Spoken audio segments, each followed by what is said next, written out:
मतलब हम बात करने जा रहे हैं आज विंडोज़ 10 की इंस्टॉलेशन के हवाले से। मतलब हमने सिस्टम्स के ऊपर विंडोज़ 10 जो है उसको इंस्टॉल करना है, ऑपरेटिंग सिस्टम हम इंस्टॉल करने जा रहे हैं। इससे पहले हमारा जो लास्ट लेक्चर हुआ था उसमें हमने बात की थी सॉफ्टवेयर्स की, और हमने कहा था कि सॉफ्टवेयर की 2 टाइप्स हैं, जिसमें एक सिस्टम सॉफ्टवेयर और दूसरा एप्लीकेशन सॉफ्टवेयर। एंड देन हमने बात की थी कि सिस्टम सॉफ्टवेयर हमारा वो सॉफ्टवेयर होते हैं जो कि हार्डवेयर को कंट्रोल करते हैं, और उसकी एग्जांपल मैंने 4 तरह के सॉफ्टवेयर का नाम लिया था। हमने कहा था कि ये 4 तरह के जो सॉफ्टवेयर्स हैं ये हमारे सिस्टम सॉफ्टवेयर्स कहलाते हैं, जिनमें डिवाइस ड्राइवर भी है, यूटिलिटी प्रोग्राम्स भी हैं, एम्बेडेड सॉफ्टवेयर्स भी है और ऑपरेटिंग सिस्टम। मतलब कि विंडोज 10 जो है वो एक हमारा सिस्टम ऑपरेटिंग सिस्टम सॉफ्टवेयर है। मतलब विंडोज ऑपरेटिंग सिस्टम जो है ये सिस्टम सॉफ्टवेयर प्रोग्राम है जिनका मकसद जो है वो ओवरऑल कंप्यूटिंग के निज़ाम को कंट्रोल करना है। तो ऑपरेटिंग सिस्टम का जो बुनियादी काम होता है वो यही होता है कि इसने ओवरऑल कंप्यूटिंग के निज़ाम को कंट्रोल करना होता है। अब आप जब नया सिस्टम डेटा परचेज करते हैं तो उसके अंदर जो हमारी फिक्स डिस्क या हार्ड डिस्क लगी होती है तो उसमें किसी किस्म का कोई सॉफ्टवेयर नहीं होता है। तो हमारा जो काम होता है वो सबसे पहले उसके ऊपर ऑपरेटिंग सिस्टम जो है वो इंस्टॉल करना होता है। इसी तरह एक सिचुएशन ये भी हो सकती है कि आपके पास पहले से ऑपरेटिंग सिस्टम मौजूद था, उसके ऊपर सॉफ्टवेयर थे, इंस्टॉलेशन सारी हुई हुई थी।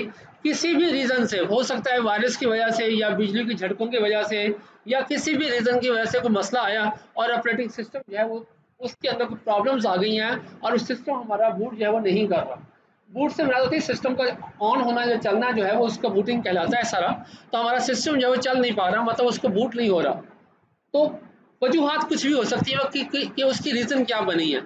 तो दोनों सूरतों में हमें नई इंस्टॉलेशन जो है वो करना पड़ती है। अब देखिए, अगर आपके पास नया सिस्टम है और आप नया सिस्टम परचेज कर रहे हैं तो आपकी हार्ड डिस्क बिल्कुल खाली है, उसके ऊपर कुछ भी नहीं है।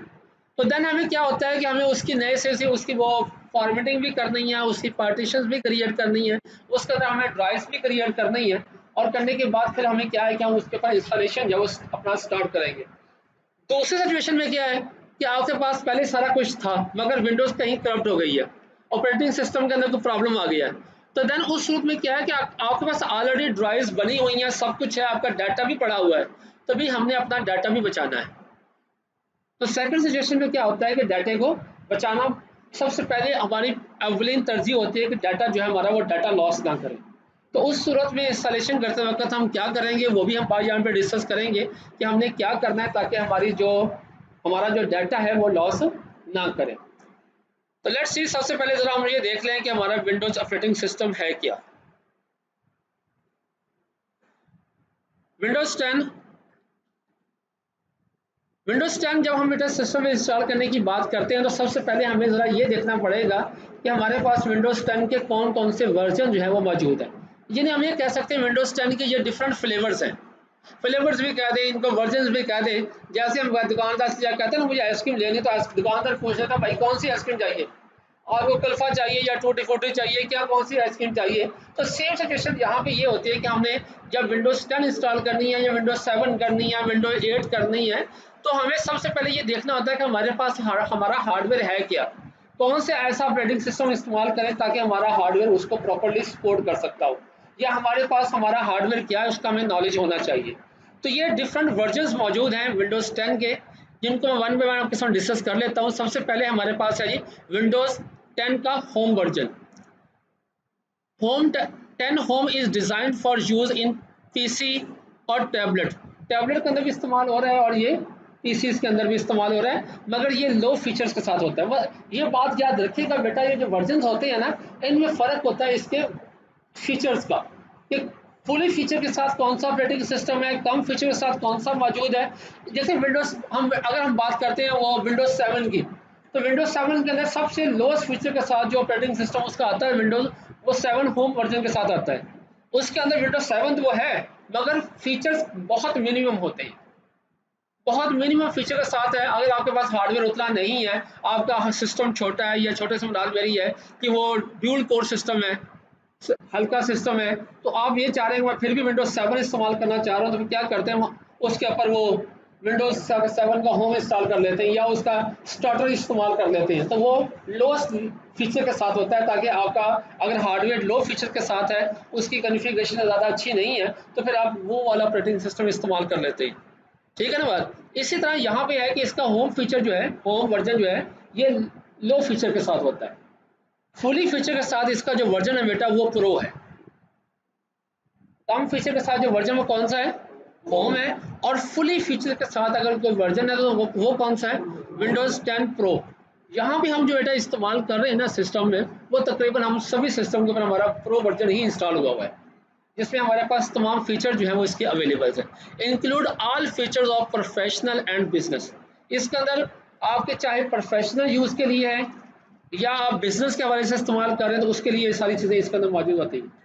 जबकि होम वर्जन में क्या होता है, ये आपके पर्सनल यूज़ के लिए है, लो फीचर्स हैं, तो लो फीचर के साथ इस्तेमाल होता है ताकि ये सिस्टम अगर हमारा लो कॉन्फ़िगरेशन के साथ भी है तो वो सिस्टम में प्रॉपर्ली जो है वो उसके ऊपर चल सके। इसके बाद आता है Windows 10 enterprise version. All features to assist IT based organisation, मतलब हमारी कुछ ऑर्गेनाइजेशन हैं जहाँ पे हमारा नेटवर्क चल रहा है, आपके वो सॉफ्टवेयर शेयर्स हो रहे होते हैं, तो वहाँ पे जो ऑपरेटिंग सिस्टम पे इस्तेमाल किए जाते हैं वो उसका इंटरप्राइज वर्जन इस्तेमाल किया जाता है, जहाँ पे डम टर्मिनल्स का भी इस्तेमाल हो रहा होता है। ठीक है, तो वहाँ पर जो है वो इस्तेमाल करते हैं, इसका इंटरप्राइज एडिशन जो है उसका इस्तेमाल किया जाता है, जहाँ पे आपके मल्टीपल पर्सन जो है उसको यूज़ कर रहे होते हैं। Window 10 education version adds option for educational environment. Educational environment के हवाले से इसके अंदर कुछ नए फीचर्स ऐड किए हैं इन्होंने, जिनका ताल्लुक एजुकेशन के हवाले से है, जहाँ पे उनको आपस में कनेक्ट भी करते हैं और आपकी तालीमी सरगर्मियों के हवाले से इसके अंदर फीचर जो है इसके अंदर ऐड किए हुए इन्होंने। तो इसलिए ये हमारे होम यूज़ के लिए या ऑफिस यूज़ के लिए ये वर्जन नहीं होता है। विंडोज 10 मोबाइल वर्जन, मोबाइल है लाजमी बात है, तो ये नाम से जाहिर है कि ये मोबाइल के लिए है। मतलब जैसे एंड्रॉयड मोबाइल होते हैं या ओएस मोबाइल्स होते हैं, तो ये विंडोज़ बेस्ड मोबाइल भी आते हैं।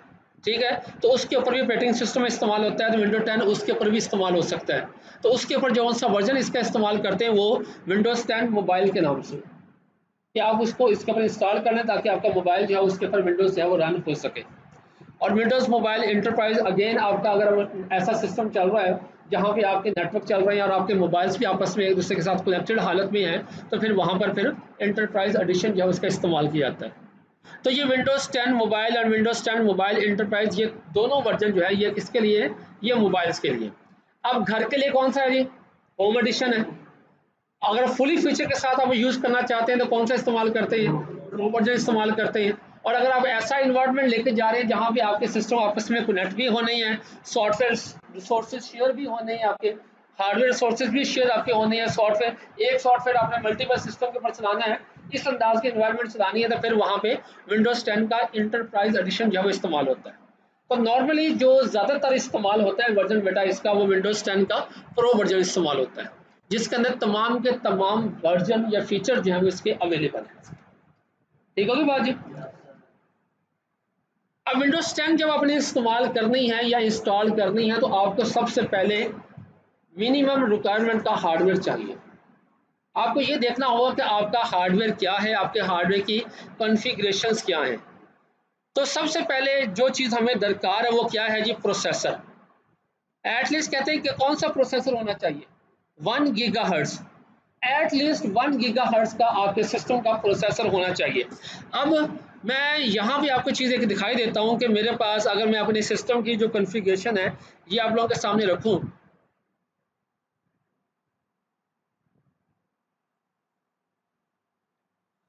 तो अब यहाँ पर देखें तो सिस्टम का जो प्रोसेसर है वो कौन सा है जी, Intel core i7 7500 CPU 2.7 gigahertz. मतलब कि एटलीस्ट रिक्वायरमेंट कितनी थी, 1। तो ये सिस्टम कौन सा है, 2.7। मतलब ये प्रोसेसर की वाइज मेरी सिस्टम जो है, ये मेरा लैपटॉप जो है ये उसकी रिक्वायरमेंट पूरी कर रहा है। उसके बाद इसकी रैम कितनी है इस वक्त, 16 GB। रैम में हमारे जितने भी सिस्टम है बेटा, मास है एक या दो सिस्टम्स के, तमाम सिस्टम की जो रैम है वो 8 GB है, और 2 या 3 सिस्टम ऐसे हैं जिनकी जो रैम है वो 4 GB है। ठीक है, तो ये हमारी रैम वाइज भी उसकी रिक्वायरमेंट पूरी करता है। तो ये इस अंदाज में हमें ये पता होना चाहिए कि हमारा सिस्टम जो है उसका हार्डवेयर क्या है।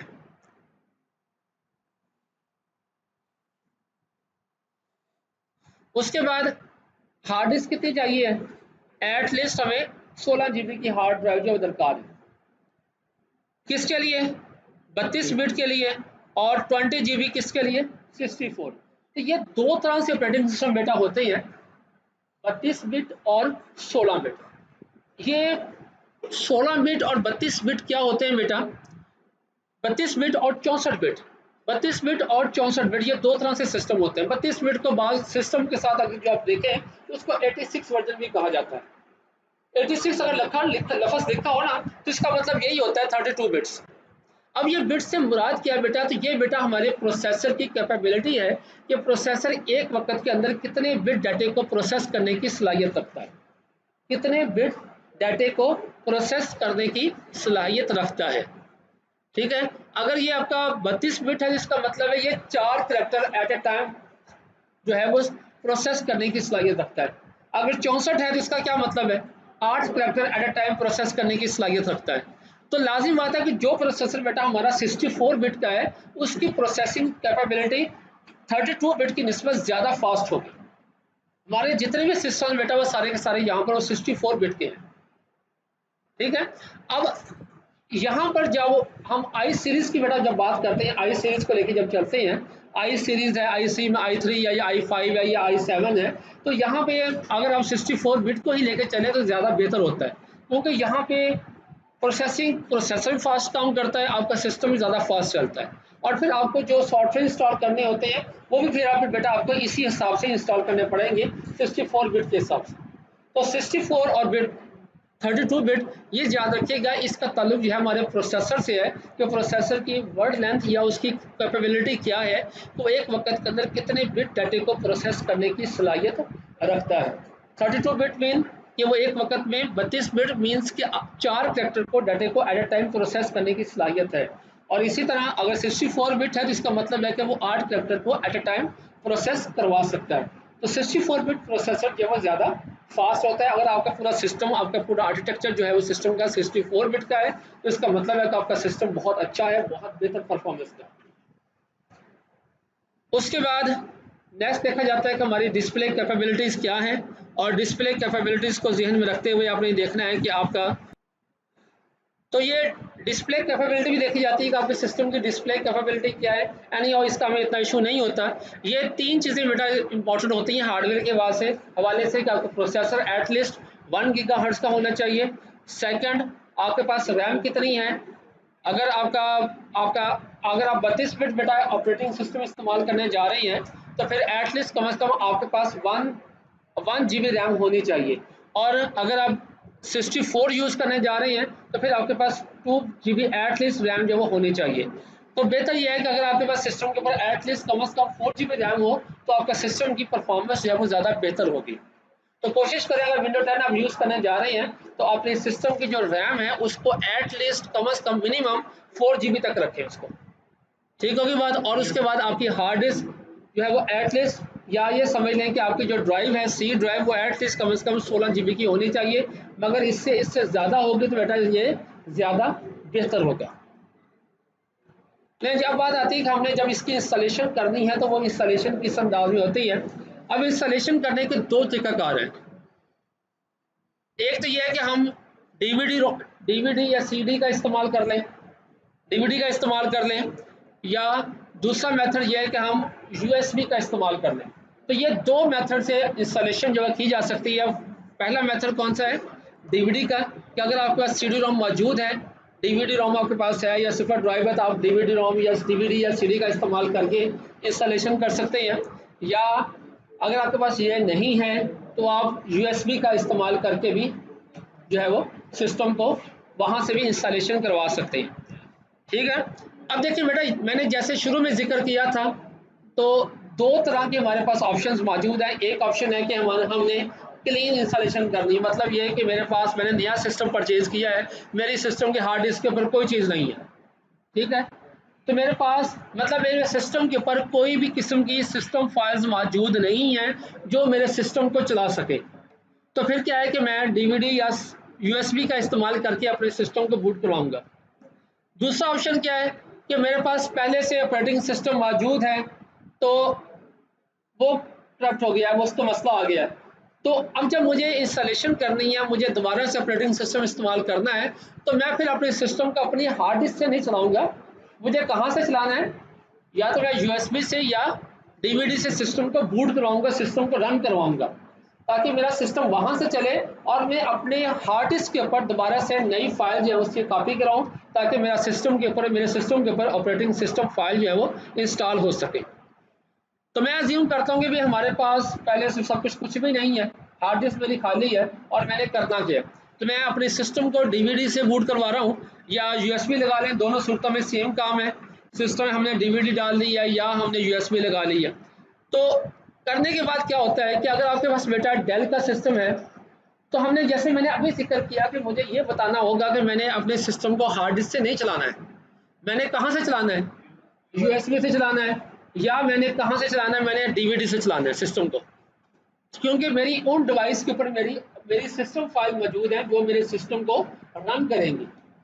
तो दो सूरतें होती हैं बेटा कि या तो हम बायोस सेटिंग में चले जाएं और वहां जाके बूट सीक्वेंस को एडजस्ट कर दें, ये एक मुश्किल टास्क हो सकता है। आसान मेथड ये है कि आप जब हमारा सिस्टम रन करे, जैसे ही पावर ऑन हो सिस्टम की, आप F10, अगर आपका पास HP का सिस्टम है तो F10 का इस्तेमाल कर लें, ठीक है।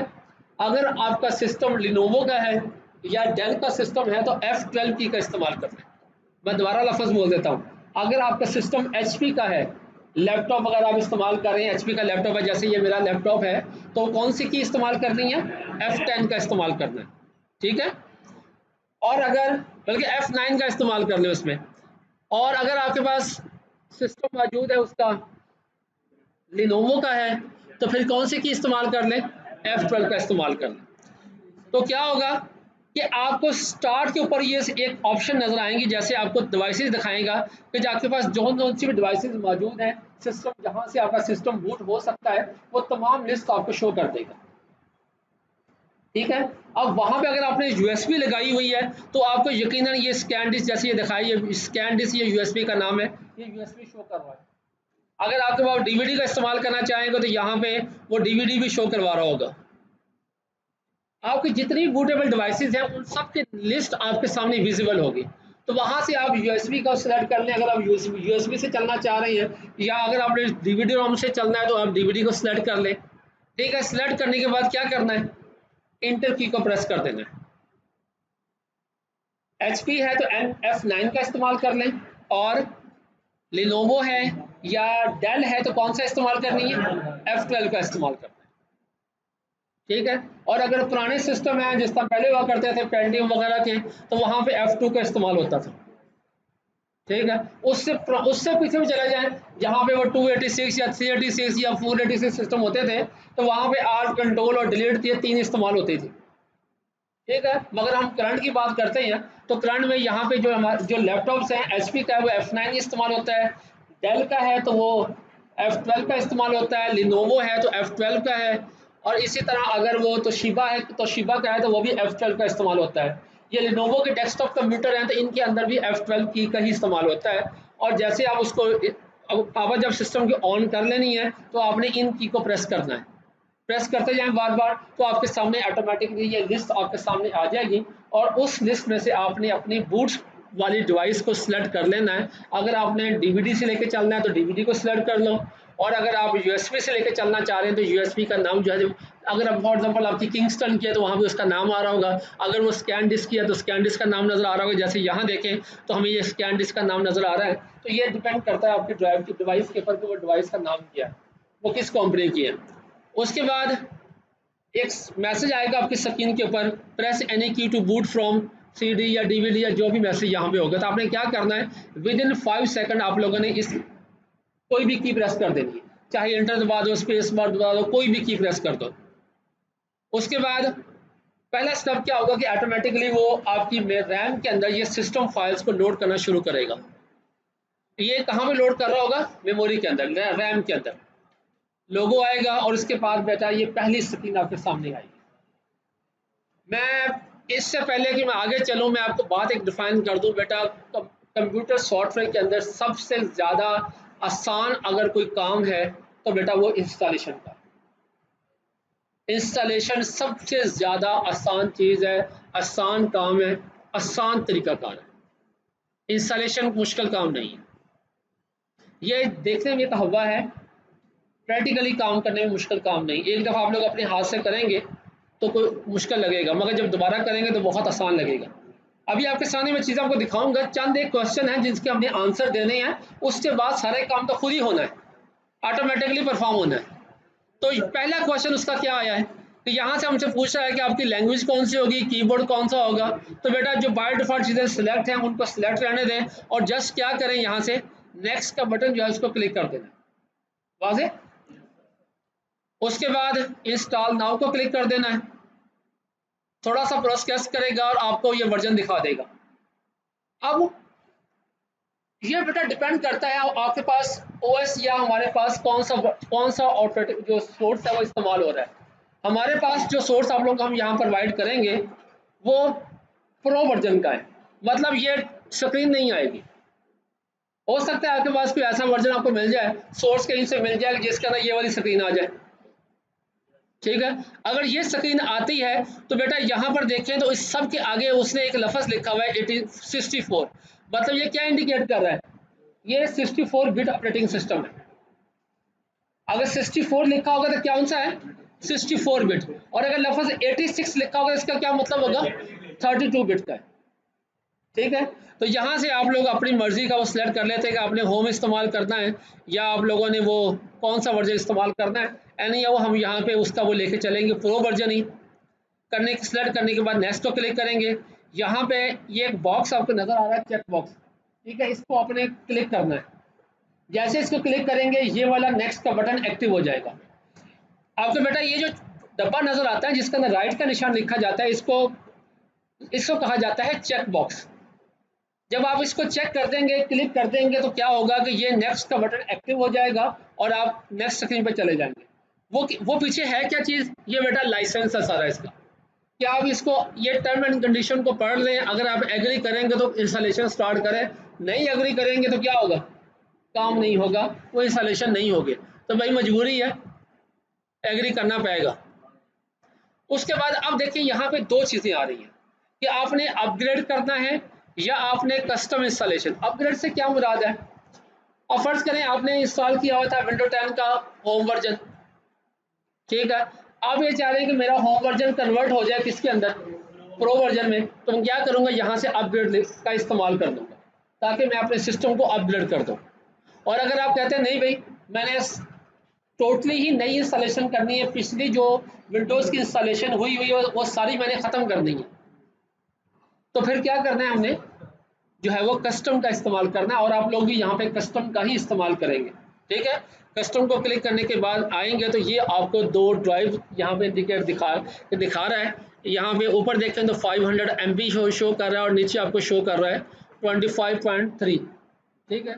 तो ये आई थिंक मेरे हिसाब से तकरीबन ये 30 GB की कोई ड्राइव बनती है ये वाली। तो आप लोगों ने ये आपको जो 500 ऊपर दिखा रहा है बेटा, ये सिस्टम फाइल्स की होती हैं, ये सिस्टम का एक रिजर्व एरिया है। तो ये बनना ही बनना, आपने इंस्टॉलेशन के लिए क्या करना है, दूसरी ड्राइव यहाँ पे सिलेक्ट करनी है। देखिए पार्टीशन 1 है, पार्टीशन 2 लिखा हुआ है। तो फॉर एग्जांपल आपके सिस्टम के ऊपर 4 पार्टीशन बनी हुई है, तो 0 पार्टीशन को छोड़ दें, वो सिस्टम के लिए जैसे लिखा हुआ है सिस्टम रिजर्व लिखा हुआ है।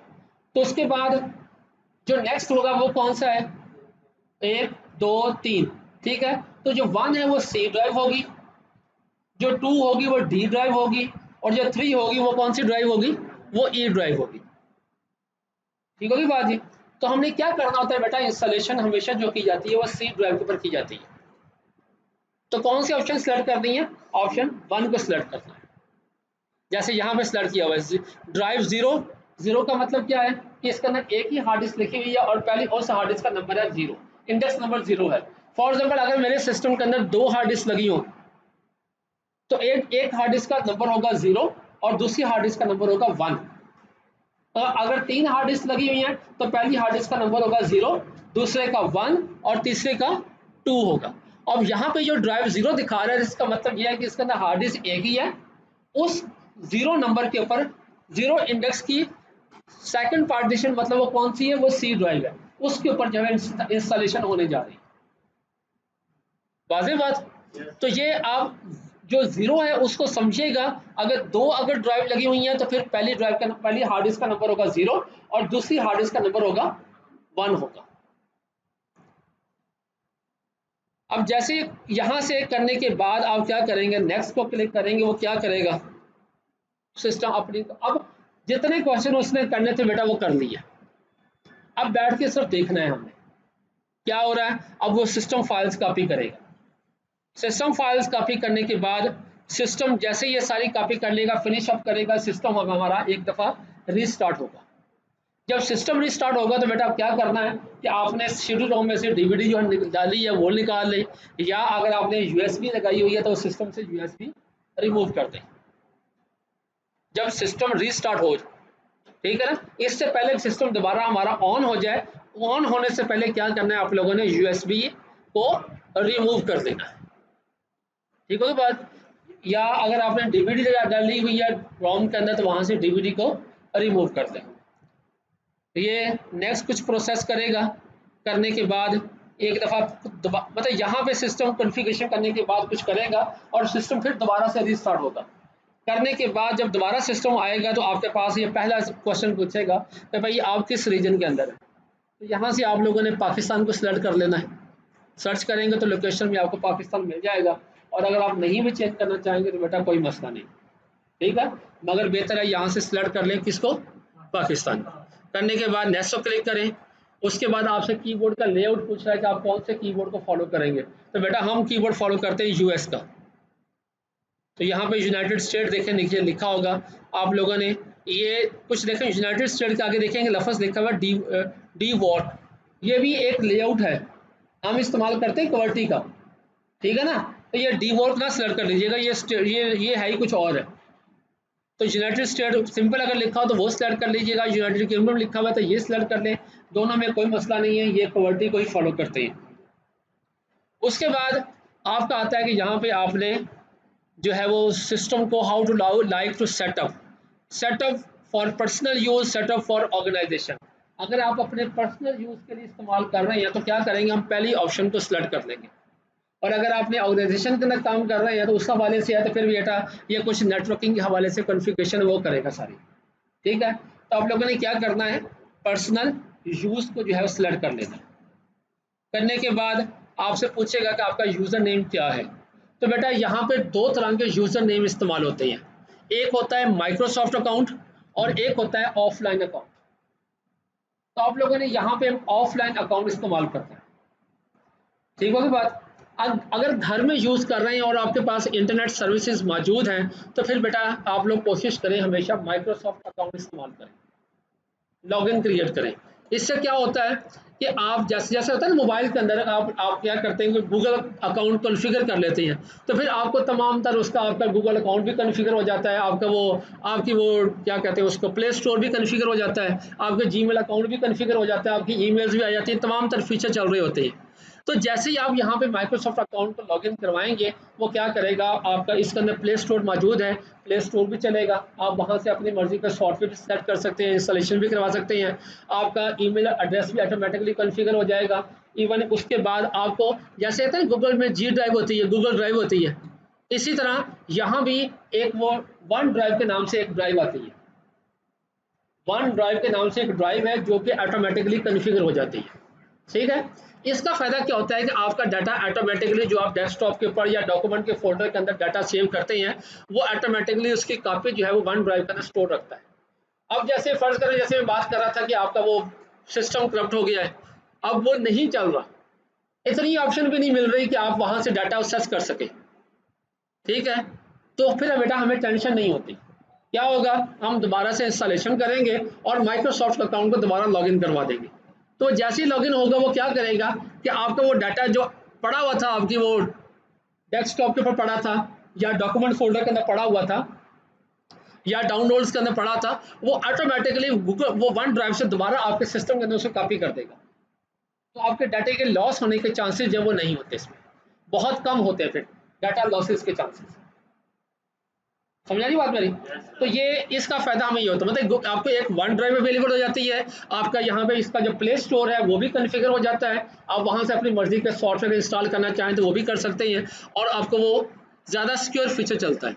और अगर आपका नेटवर्क नहीं है, आपके पास इंटरनेट सर्विसेज वगैरह मौजूद नहीं है, तो फिर हमने क्या करना है, आपने यहाँ से ये इस ऑफलाइन अकाउंट को कॉन्फ़िगर करना है। किसको क्लिक करना है, ऑफलाइन। ऑफलाइन को जैसे क्लिक करेंगे ये आपसे पूछेगा भाई आपने लॉगिन नेम क्या रखना है, लॉगिन नेम क्या रखना है आप लोग। यहाँ पे हम नॉर्मली जो लैब के अंदर लॉगिन नेम लेके चल रहे हैं वो VTI के नाम से चल रहे हैं।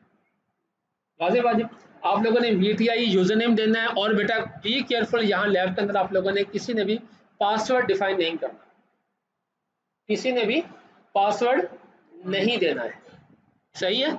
मैं दोबारा बात दोहरा दूं कि आप लोगों ने लैब के अंदर जब यहाँ पे इंस्टॉलेशन करनी है तो किसी ने भी पासवर्ड जो है वो नहीं देना है। यूजर नेम क्या देना है, VTI देना है और उसका पासवर्ड नहीं रखना है। उसके बाद जस्ट यहाँ पे आप लोगों ने एक एक्सेप्ट को क्लिक कर देना है। अगला ऑप्शन आएगी वहाँ भी आप लोगों ने एक्सेप्ट को क्लिक करना है। थोड़ा सा ये अपनी सेटिंग्स करेगा, करने के बाद ये आपके सामने डेस्कटॉप जो है आपका विजिबल हो जाएगा, तो आपकी इंस्टॉलेशन जो है वो कंप्लीट हो जाएगी। समझा नहीं बात मेरी। अब जैसे मैंने यहाँ एक जिक्र किया था कि इसका प्ले स्टोर का, तो बेटा ये देखिए यहाँ पर नीचे आइकन है, आपको ये वाला जो दिखा रहा है, ये वाला आइकन ये इसका प्ले स्टोर का है। मैं इसको क्लिक करता हूँ, देखिए नेट चल रहा है मेरे सिस्टम के ऊपर, तो ये सॉफ्टवेयर इंडिकेट कर रहा है। फॉर एग्जांपल मैंने यहाँ से मैंने डेस्कटॉप का व्हाट्सएप इंस्टॉल करना है, तो मैं क्या कर रहा हूँ, मैं यहाँ पर जस्ट इसको क्लिक कर दिया तो ये ऑटोमेटिकली मुझे शो करेगा यहाँ पर कि ये आपका वो इंस्टॉलेशन के हवाले से। अब नेट स्पीड थोड़ा स्लो हो रही है तो यहाँ पे आपको ऑप्शन दे देगा, जस्ट आप उसे देखें, यहाँ पे जस्ट इंस्टॉल को क्लिक करें और आपको जो सॉफ्टवेयर जो इंस्टॉल हो जाएगा।